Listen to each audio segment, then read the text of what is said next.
All right, guys, happy Monday. I am just super excited. I'm not going to talk too much right now because I'm really excited to get Kayleigh on with us and just let her pour into you guys. She is or has been reading a book that when I asked her, is there something that's deep on your heart? Is there something you really want to talk about? And she's just been so moved by this book that she has been reading. And that just shows you the power in personal development, you guys, that these books can truly transform a perspective on something, truly give you motivation, maybe in places where you're lacking it, or a different way of looking at a situation. And so I'm really excited because she already knew that that was what she wanted to talk about. And I was like, girl, take it away. I want you to do that. So we're talking about getting gritty tonight, and I don't have the information on that, but Kayleigh does. So she's going to walk us through all that. But just so you guys know, we are getting towards the end of June, and I don't have a scheduled Zoom next Monday. There is no Zoom. There is going to be a coach sneak peek week, which isn't really going to be a week. It's going to be 3 days. And the 3 days, I'm going to bring it to the team page a little bit more so you can see that. But those 3 days will be next week. And I encourage you to put people into this group. It's going to be a group on Facebook. I encourage you to put people into this group, but I also encourage you at some point this summer to find a time, whether it is a live broadcast on Facebook, like what I've done in the past, or it's an event page, and you guys already all have your hands on the content for that because that's on the resource page. But I encourage you and challenge you to host your own sneak peek into coaching, whether it's a quick 15 to 20 minute Facebook Live, or you host an hour-long event where you already have the content and you can just zhuzh it up, or you see what this sneak peek 3-day week is all about and you implement something like that. But guys, the reality is when you plug people into the places where I am speaking, it's a great tool. It helps you when you're nervous, but the longer you're in the business, the more you're going to want to transform so that the people who are following you are hearing from you.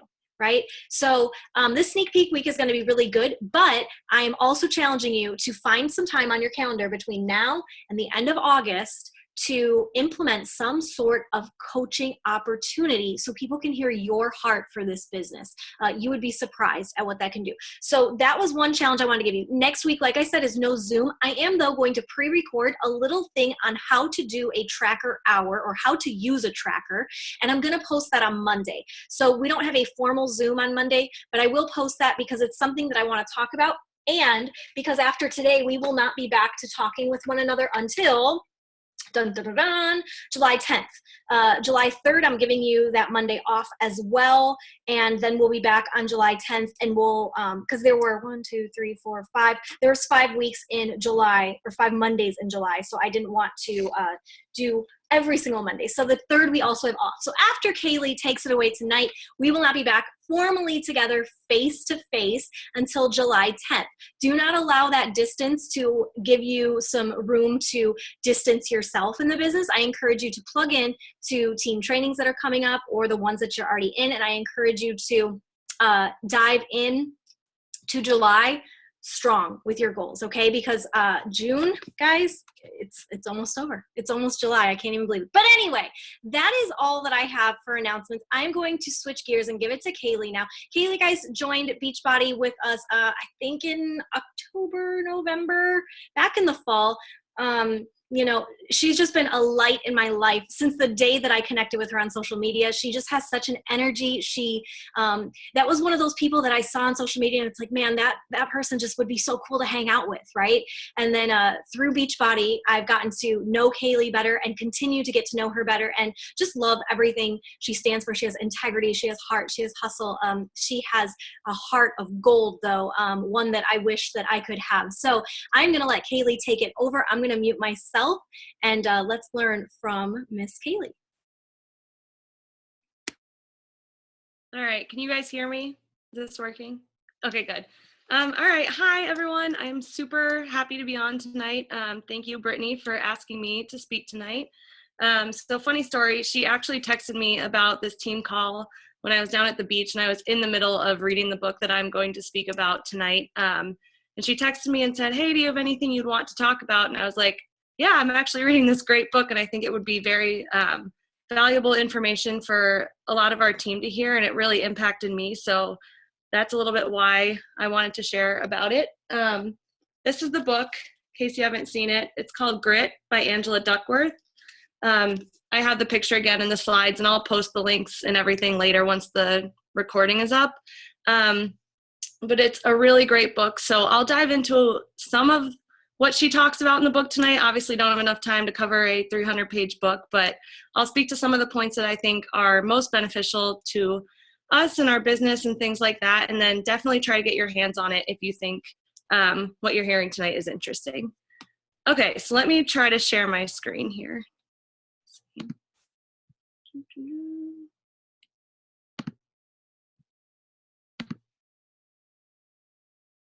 Okay, is that working? Thumbs up. Yay, okay. All right, so tonight's topic is getting gritty. Brittany said this earlier, but we'll dive in a little bit to what it means, why it matters to us, and how it can impact our lives and our businesses. Let me see if I can go into presentation. Okay, thumbs up if you see that still. Okay, great. Thanks, guys. This is my first time trying to do this all on Zoom, so bear with me. Okay, so topics we'll cover tonight. First, we'll talk about what grit is. We'll talk about something that Angela calls the grit scale. We'll go into goal hierarchies and then a 3-step prioritization process. We'll talk about how you can grow grit, both from the inside out and from the outside in. And then we'll talk about what it means to develop a culture of grit also. All right, so just a little bit more background on the book's author. So like I mentioned before, it's by Angela Duckworth. It's pretty new. It just came out in 2016, so last year. Duckworth completed her neurobiology degree at Harvard, and then a neuroscience degree at Oxford, and then a psychology degree at UPenn. So she's been learning for quite a long time. She delivered a TED Talk on grit in April 2013, which is also highly interesting. I will post the link to that for you guys to watch later. But it kind of is a quick synopsis of what she dives into in her book. And then she's also done a ton of other cool stuff. She's advised the White House, a bunch of professional sports teams and Fortune 500 CEOs. And she's founded different summer schools and character labs and things like that. So really interesting book, really interesting author. She has a lot to say. All right, so diving right into the topic at hand. So what is grit? The dictionary defines grit as the structure of a stone that adapts to its grinding, or the firmness of mind or spirit, unyielding courage in the face of hardships. Duckworth goes a step further in her book and defines the word as passion and perseverance for long-term goals. So she kind of sees this as a two-step or a two-part term, if you will. So it's not only perseverance for your long-term goals, but it's also passion for them. So what does that mean? Passion isn't necessarily how intensely you feel about something, but it's how interested you are in it. It's that ability to stick with a goal for a long time and have both that interest in it and the desire to continue with it even when things get hard. So the grit scale. To give you a little bit of background on this, she was actually working at West Point, and they have something that they call the Beast Barracks there, which is a very intense physical program. And for years and years, they would have this program where tons of new cadets would come in, and they would go through Beast Barracks, and a ton of them would drop out. And it wasn't necessarily predicted by their intelligence scores or anything like that to see who would make it through and who wouldn't. So she did a bunch of research and ended up developing this thing that she calls the grit scale. And when it's taken honestly, it measures the extent to which you approach your life with grit. Something that she notes in the book, though, is that it can be used for research and for self-reflection.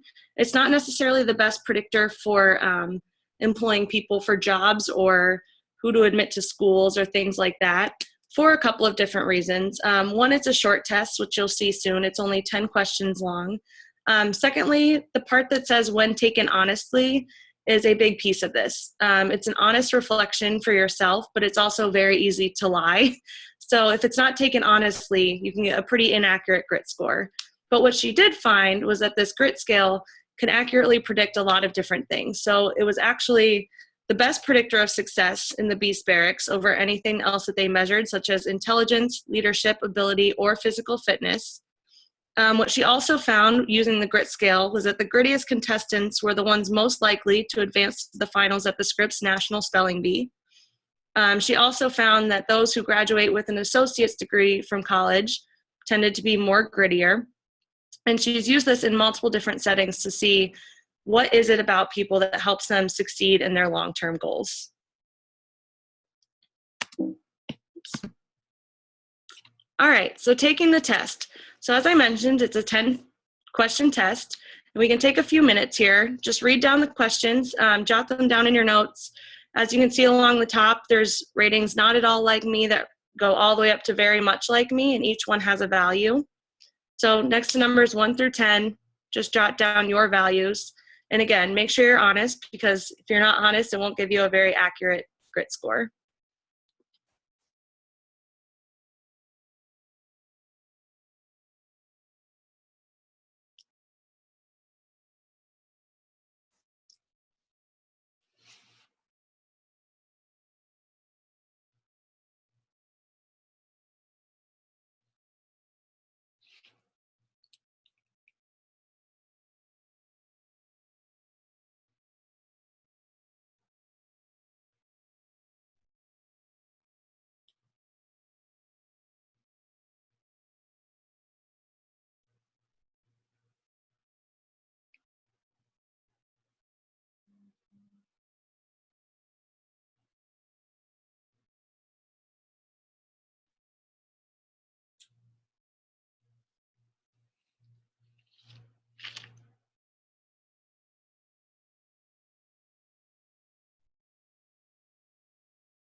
All right, did we get through those? Thumbs up? Yes? Okay. All right, so next what you need to do is add up all of your scores and then divide that number by 10.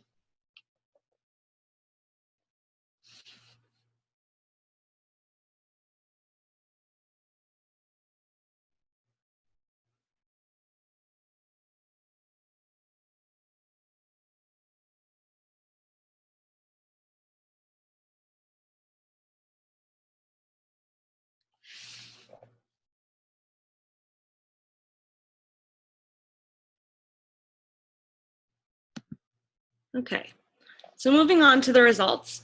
Your grit score is that number that you just came up with, so the sum of all of your answers divided by 10. And if you look to this chart on the right, this gives you a general idea of percentile of where you would fall within all adults that have taken this test, or where she would say the percentiles fall. And then she goes further to say that you can actually split this up to find your passion score and your perseverance score. So if you look at the odd questions and add those up and divide by 5, that would be your passion score. And if you add up all of the even numbers and divide by 5, that would be your perseverance score. So while they tend to be pretty close, sometimes you'll find that your perseverance may be higher than your passion or vice versa. And sometimes you'll find that they may be exactly the same. And the good news is that if you didn't fall quite as high as you would have wanted to within the percentiles, your score can change over time.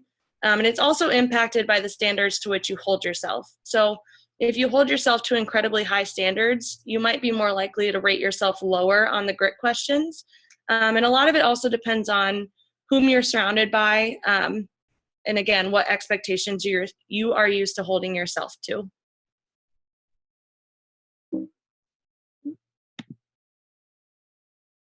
Okay, so from there, she proceeds to talk about goal hierarchies and how they tie into the grit factor. So what she found was that people who are grittier tend to have these well-constructed goal hierarchies that have top level, mid-level, and low-level goals. So if you thought it, your low-level goals are the things that you do from day to day. They kind of serve as a means to an end because they get us somewhere else. Think of it as setting your alarm to wake up early in the morning, getting to work on time, doing your workout, things like that. It's not necessarily your top level end all be all goal, but it's the things that you need to accomplish from day to day to get yourself to achieve those goals. And then above that, we have mid-level goals. So depending on how construct your top level goal is, you might have multiple mid-level goals. So we don't necessarily go straight from low level to mid-level to top level.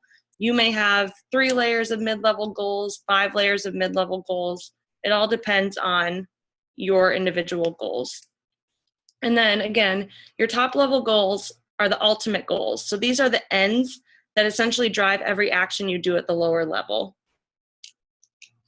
And as I mentioned earlier, these well-constructed goal hierarchies promote grit because your daily activities apply effort towards those main top-level goals. So, for example, let's say my top-level goal is to be, I don't know, a 5-star diamond coach. Then those things that I do from day to day, inviting people, doing my personal development, getting my workout in, things like those are essential to reaching that top level goal. And a good point she brings up, which actually brought me back to a lot of what we read in the Slight Edge, was that a lot of these things that are low level goals are the things that are easy to do, but they're also just as easy to skip. So there are things that we need to do daily, but we have to have that perseverance to push through and do those even when the times get hard. And where grit comes in here is that it's about holding those same top level goals for a very long time. So it's about having this well-constructed goal hierarchy that you focus on for an extended period of time, as opposed to bouncing back and forth between different goals whenever the first one gets old.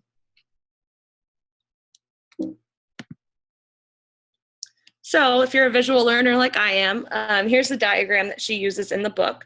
So again, you have a unifying top level goal, and then you have your mid-level goals, and then you have a bunch of different low-level goals that kind of all trickle up into this overarching theme here.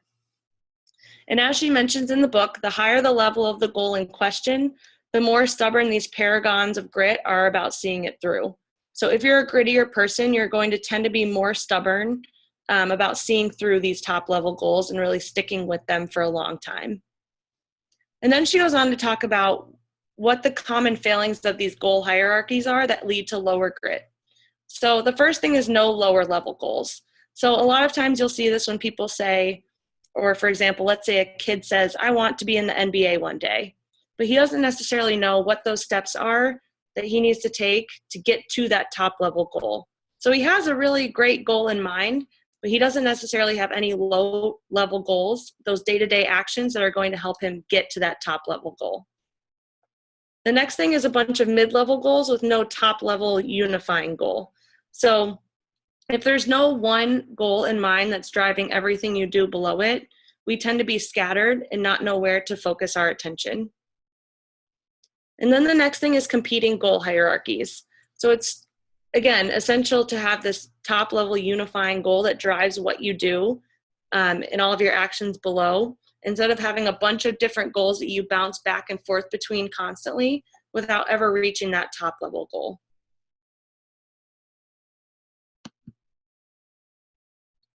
So then to go a step further, she talks about Warren Buffett's 3-step prioritization process.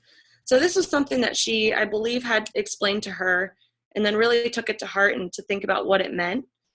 So what his 3-step process is would be 1, write down a list of 25, in the book she says career goals, but I think it could apply to whatever goal hierarchy you're working on.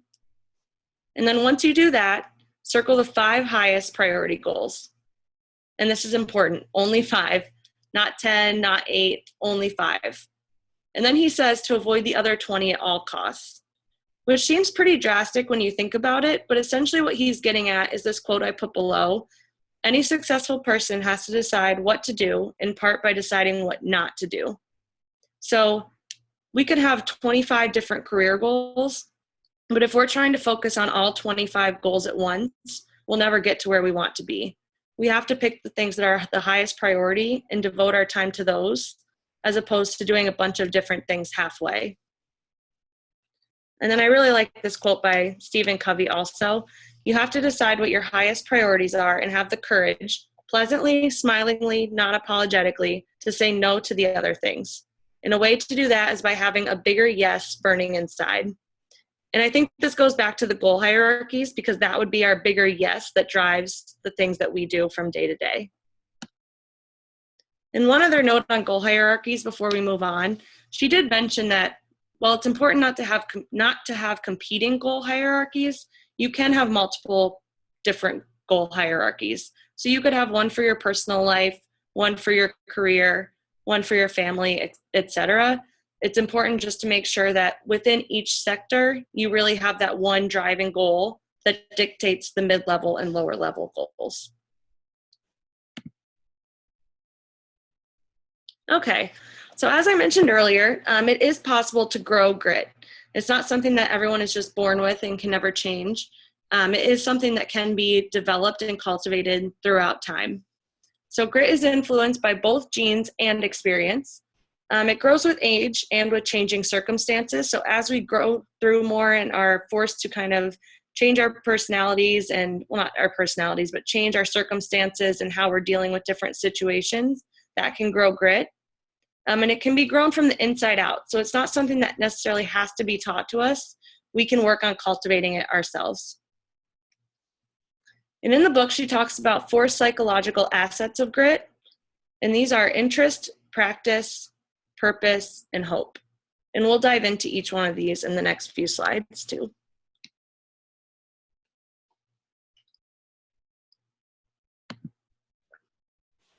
Okay, so the first psychological asset is interest. And within there, it's important to foster a passion. And the way to do that is through this process of discovery, followed by development, followed by deepening.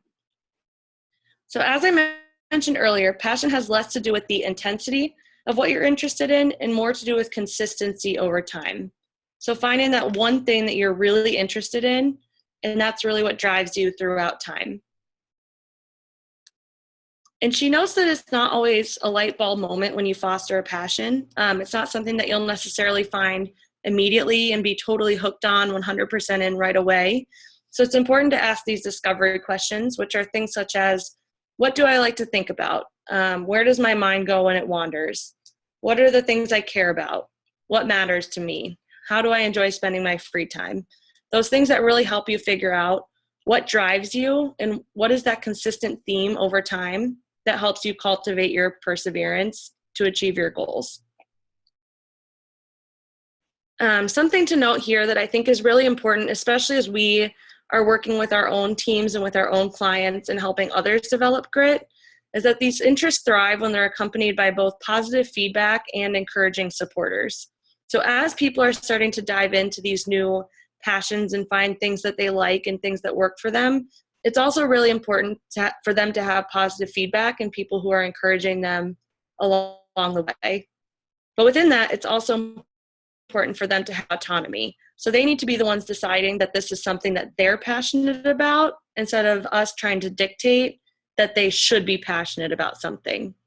And she does note that it's very important not to rush a budding interest. So I think a lot of times we get so excited about things that we're passionate about that we tend to just dive right in right away and try to grab people and say, you know, do this, do this, do this. You're passionate about this. But at the same time, it's important for them to find that interest on their own, and with us too, as we're developing our own new interests, and really let it kind of come to us, let us figure out what that development and deepening piece is, and make sure that we don't rush it too quickly, or we'll tend to lose interest pretty quickly as it becomes overwhelming.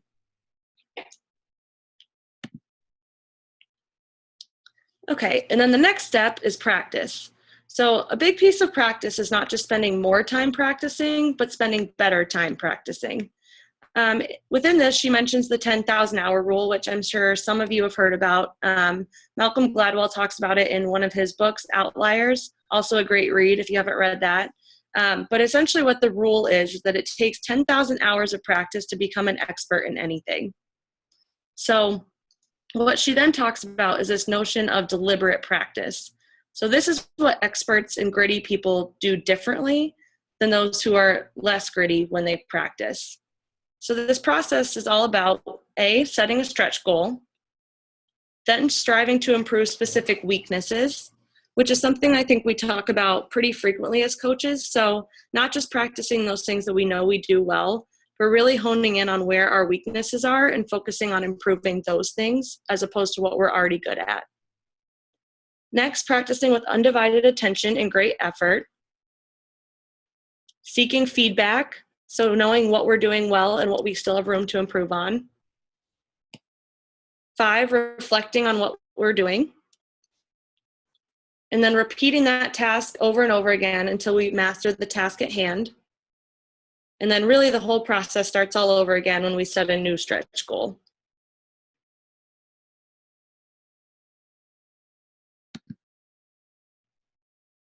So with that, gritty people do more of this deliberate practice and also experience more flow. So flow is when you basically are doing an activity and kind of lose yourself in what you're doing. She does make a point to differentiate that deliberate practice is what it sounds like, deliberate and takes effort, whereas flow is effortless, but the two do go hand in hand. As you do more deliberate practice, you'll tend to experience more flow in what you're doing. So with, oops, sorry, I went backwards. So with cultivating grit, making practice a habit and a routine is very important. And then also changing the way that we experience practice. So really embracing challenge as we dig into those things that we know we need to improve upon. Practicing self-awareness without judgment, which I think is a big one. We tend to find these things that we're not great at, practice, struggle, and sometimes, quite frankly, judge ourselves for it. So really separating the two and knowing that we can practice the self-awareness without judging ourselves. And then also encouraging mistake making. So we're not really learning if we're never making mistakes.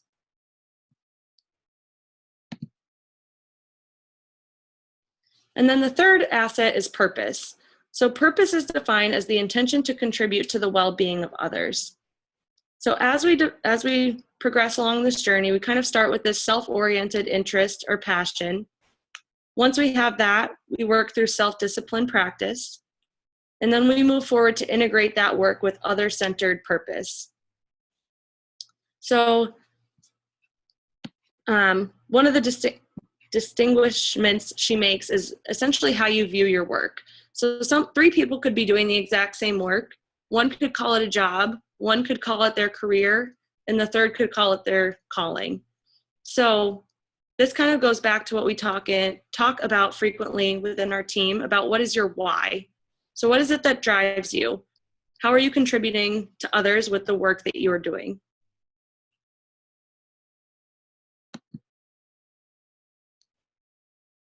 So ways to cultivate purpose. 3 different people that she spoke to all had a few different suggestions, and these were 3 that I thought were pretty important. So the first is reflecting on how the work you're already doing can make a positive contribution to society. The second is thinking about how you can change your current work to enhance its connection to your core values. So you could still be doing the same work, but find those different ways to make it meaningful, both to yourself and to others. And then the third is finding inspiration in a purposeful role model. So this was one that I really liked because I think even just within our team, we have a ton of inspiring people in here, and we're all here to just build each other up. So the more we can lean on each other as role models, and also be that role model for our clients and for others, the more gritty we'll all be able to become.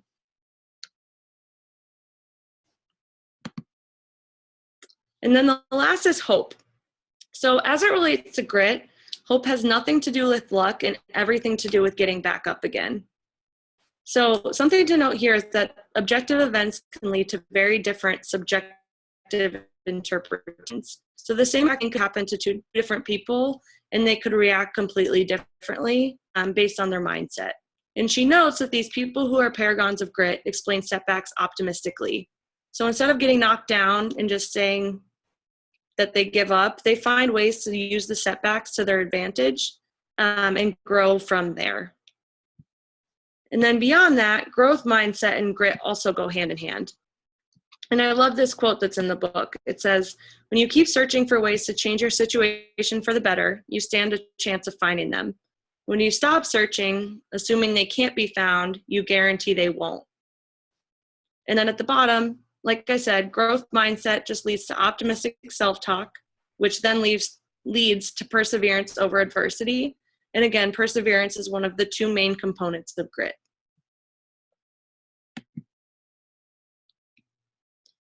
So then growing grit from the outside in. So we talked about the 4 paragons of grit for growing grit from the inside out, and now we'll talk about what it means to help others develop grit from the outside in as leaders. So as mentors, we play a role in helping others develop grit through tough love and support. She has a whole chapter on parenting for grit, which I'm not speaking too much to today. I'm focusing more on the part about mentoring.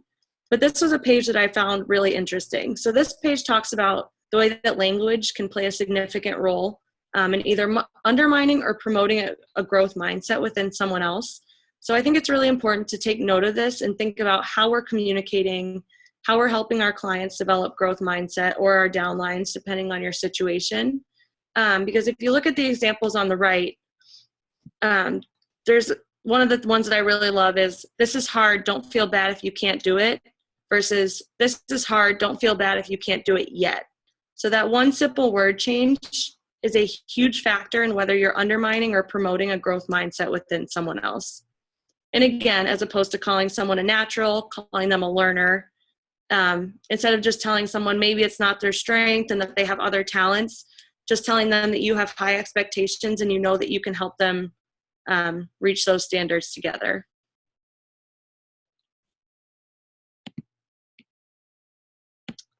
And then she also talks about developing a culture of grit. So this was something that she talked a lot about. She met with Pete Carroll, who is the coach of the Seattle Seahawks, and really formulated this whole idea of what it means to develop a culture of grit. So culture is shared norms and values of a group of people. It can shape our own identity as the groups become our own. And it's formed by a ton of different details, and this kind of goes back to the slight edge thing again, but it's formed by countless small actions that are easy to do, but also easy to not do.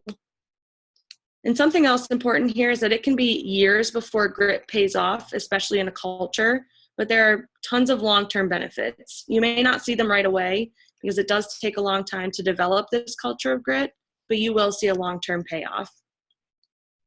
So how do we develop a culture of grit? One of the main things is leading from the front and doing the work. So being in there day after day, being the one who leads by example, really developing your own grit and working on that from your goal hierarchies to your prioritization and things like that. And then also having a vision and then having the discipline and effort to maintain it. So making sure that you not only have a vision for where you want to go, but that you also have the discipline and are doing the actions it takes to help you maintain that vision throughout time. And then as the quote says at the bottom, if you want to be grittier, find a gritty culture and join it. If you're a leader and you want the people in your organization to be grittier, create a gritty culture. And one thing to note here is that she does talk about when you find a gritty culture and you join that culture, you tend to see the benefits just from being surrounded by other people who are gritty as well. So you tend to rise to the occasion when you join these cultures of different people who push you. So to conclude, I only have a couple of minutes left. Grit is the passion and perseverance for long-term goals. And then it's important to note that while grit is important, it's not the only thing that matters. So other assets such as self-control, intelligence, curiosity, gratitude, etc., also play a big role in our character. So while it's important, it's not the one defining factor. And then I loved this quote also. If you can't tell, I'm a huge quote person. To be gritty is to keep putting one foot in front of the other. It's to hold fast to an interesting and purposeful goal, to invest day after week after year in challenging practice, To be gritty is to fall down 7 times and rise 8. And that is that. So I'm going to try to stop my share. And I think you guys can unmute. It looks like we have less than a minute left, but if you have any questions, please feel free to hop on.